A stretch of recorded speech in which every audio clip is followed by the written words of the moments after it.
volunteers will be allowed for meat. We are talking about the Russian volunteer units of the Combat Army Reserve of the country, recruitment for which began back in 2021, 6 months before the full-scale invasion of Ukraine by Putin's army.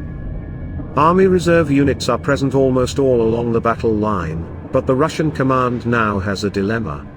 In the locations where the offensive is planned, they cannot advance without a resource of live waves, the very cannon fodder.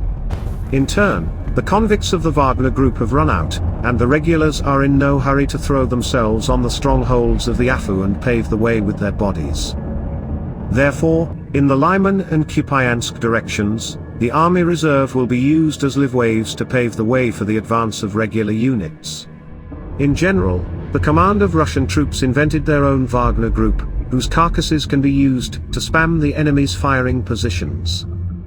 Regarding the destruction of the American MQ-9 Reaper by Russian Su-27 fighter jets, General James B. Hecker, commander of the U.S. Air Force in Europe and Africa, called what happened an unsafe and unprofessional act.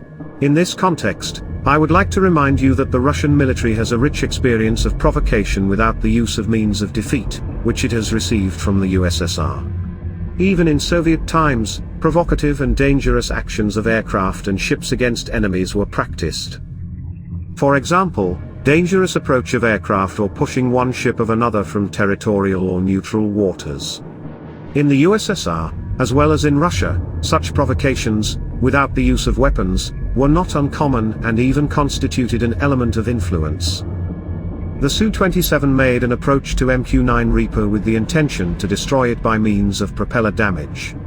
Dumping the fuel before approach was due to reducing the risk of ignition and detonation. It was a planned action. Yes, General Hecker may call such actions unsafe and unprofessional, but they were actually carried out professionally and intentionally.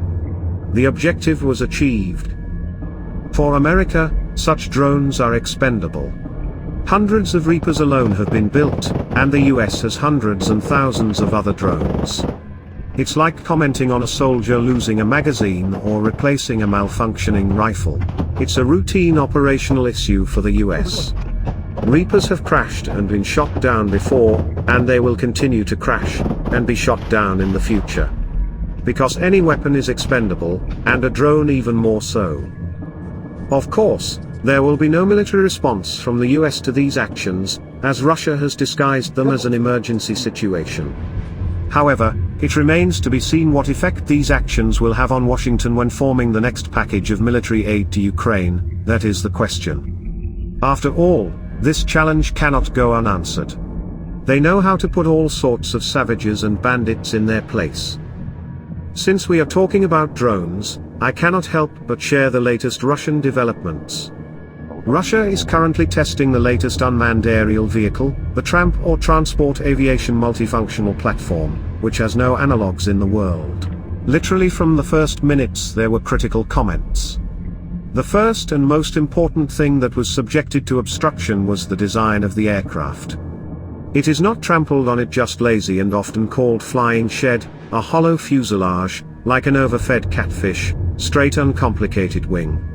Some kind of small, unsightly engine. Only the tail looks like the tail of an American stealth plane. And this is the last word of Russian drone building. However, Russian experts saw in the presented model something that the general public did not notice: functionality. The large size of the UAV makes it possible to carry and comfortably land bulky cargo and even a person. Knowing the level of corruption in Russia, I would be afraid to be a passenger in this flying coffin. Who needs a beautiful and efficient design when you can have a flying dumpster that can transport people and things?